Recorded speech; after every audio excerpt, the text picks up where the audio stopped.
గీకేసినాక పొట్టు ఉంటది కదా, దాంతో ఇవాళ కూరగాయ చేద్దాం మనం. బీరకాయ పొట్టు కడుక్కొని మిక్సీలో వేసేసుకోవాలా. ఒక గ్లాస్ నీళ్ళు పోసేసి గ్రైండ్. ఇది రుబ్బుకున్నది ఇట్లా వడగట్టుకోవాలి. ఇట్లా పసరంతా గట్టిగా పిండి తీసేసేయాలి. పుల్ల చేసి దీంట్లో కొంచెం నార వస్తుంది, ఆ నార తీసేసేయాల. ఈ నార తీసేసేయాల. వేసుకోవాలి ఉల్లిగడ్డ,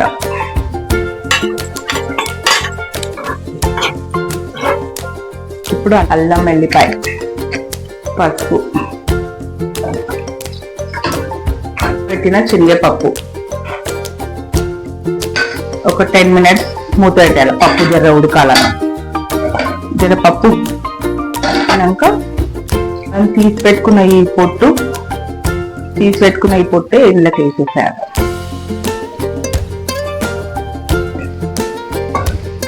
మంట సన్నగా చేసి సేపు దమ్ము పెట్టు. ఇందులో కారం,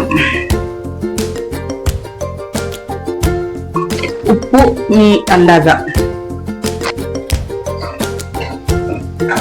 పొట్టు ఉడకాలి కాబట్టి కొన్ని నీళ్లు, ఒక్క చెంచాడు నీళ్లు పోసుకోవాలి. మూత పెట్టేసేయాలి. జస్ట్ చూడండి, ఇక్కడ పక్క కొంచెంత నూనె వేడుతుంది అంటే కొంచెం ఉడికింది. ఇంకొక 10 మినిట్స్ పెట్టేసేసేయాలి. ఇప్పుడు దించుకునే ముందు కొత్తిమీర జల్లేసేసేయాలి.